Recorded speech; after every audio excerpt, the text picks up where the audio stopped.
Okay, for those of you that have been following me or who have interacted with me or who are just wandering on this page, you know that I have never been a fan of Senator Bernie Sanders from Vermont. I've always been a much bigger supporter, to say the least, of Rand Paul and to some extent other politicians who are free market capitalists. That being said, when something ridiculous is said about Bernie Sanders, connecting him to Russian trolls and wrecking the Clinton campaign and blaming him for the loss in the 2016 election on Hillary Clinton's part, I do take it with a grain of salt.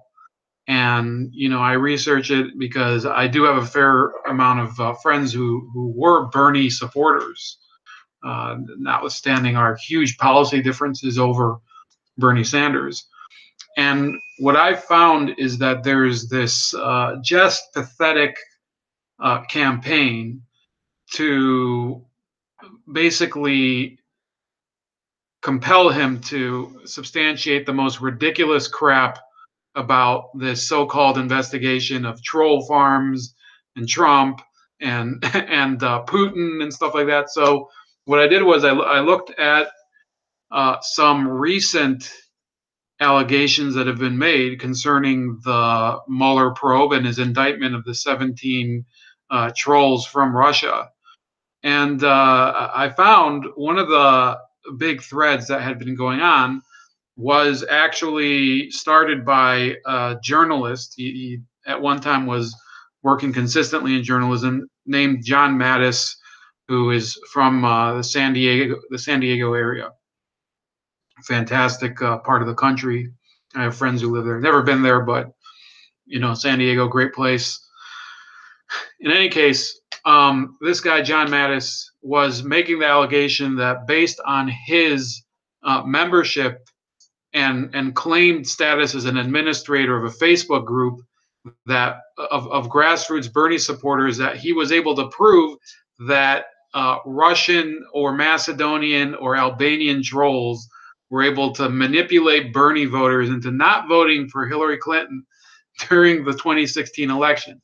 Now, I'm sure that he has maybe has some evidence that I haven't seen, but most of what's available for public consumption concerns two groups that were in California, and specifically what's usually shown are the posts of a rival in the group who didn't believe the story and is a convinced Bernie supporter.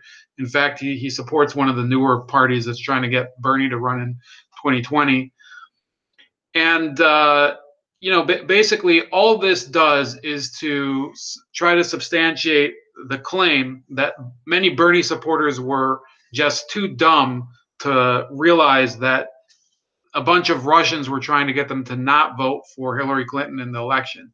Now, what Mattis succeeds in substantiating to some degree, and I haven't seen much evidence of this, is that, yeah, there were some people who joined these groups in 2016 after Bernie's campaign folded, and they were, I guess, they were foreign accounts, and on Facebook, you can basically trace where people live, and he claims that the ones who claim to live in the U.S.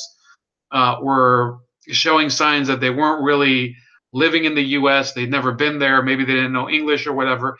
Okay, so yeah, you found a few trolls that which like in every single friggin' group on Facebook, there's a few trolls who get into a group and they kind of say some stuff that's a little offbeat.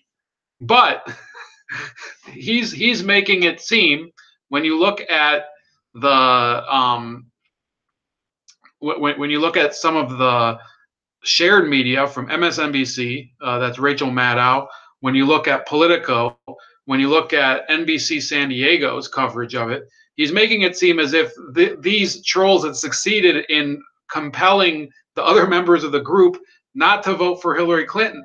And he actually has this 20-minute rant. It's in the article. You can see the article, about to show it right now.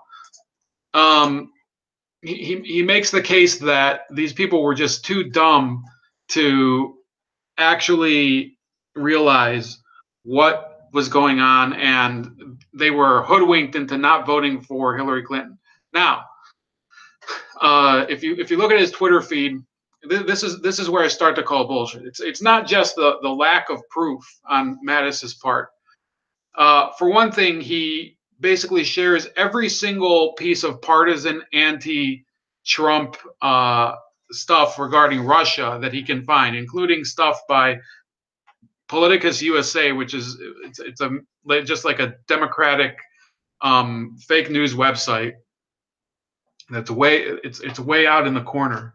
No pretense to objectivity, where they claim that Counterpunch, which is an even more far left group, they were duped by a Russian agent who was basically using them to hack the U.S. election. Yes, the person that was identified was probably a Russian agent, but she made only one article in 2016, and it had nothing to do with the election. Her name was Alice Donovan. The other thing that kind of got me to wondering what the hell Mattis's motivation was is that if you look through his Twitter and Facebook feeds concerning both this group and his personal Twitter, there's almost no mention of anything Bernie Sanders related prior to fall of 2016. I mean, the during the primary campaign itself, there's actually nothing on his Twitter feed, and I think I still have it up, if I'm not mistaken. Yeah, I still do. You can go back here. This is John Mattis's Twitter feed. You know what? Maybe I'm not going to show it. I'm not going to tempt fate by doxing him or anything. But if you believe me, if you look for John Mattis's Twitter feed and you go back through that time period, there's virtually nothing concerning Bernie Sanders and Hillary Clinton. It's almost all stuff concerning his a little something about Debbie Wasserman Schultz in the summer. But if you go to March, it's about CBS busts dollar rent a car again. So I have, this is a story that he shared. Okay, I'm not going to show his personal page because I'm sure that first of all, he's a lawyer, and I'm not going to try to get attacked by Jim Mattis or John Mattis, not Jim Mattis, the Secretary of Defense.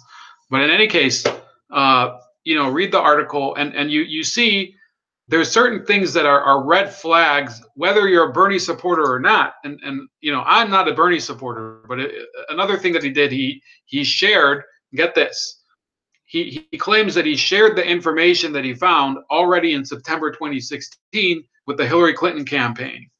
Okay. However, if you look through the group shares, there's virtually, let me see here.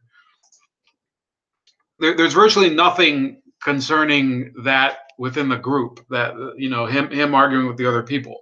However,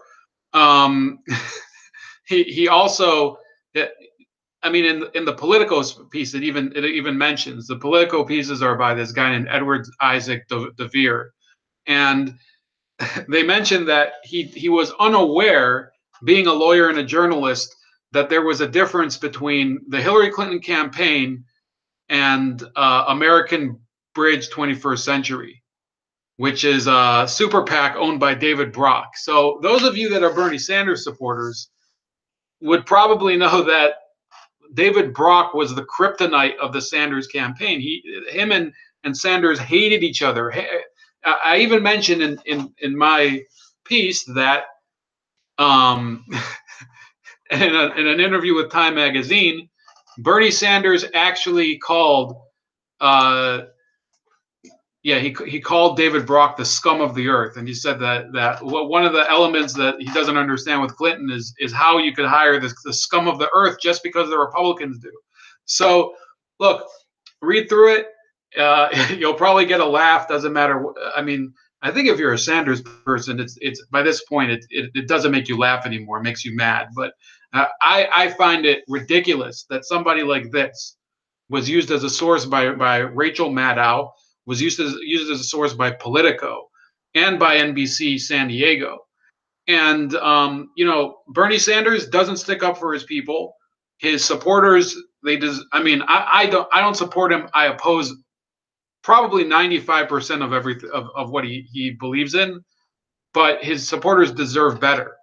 And the people who watch the news deserve better. So that's about it. Leave your comments below. Let's talk. I am fully willing to take any questions about what's going on here. It's probably one of the most ridiculous smear jobs I've seen in recent memory.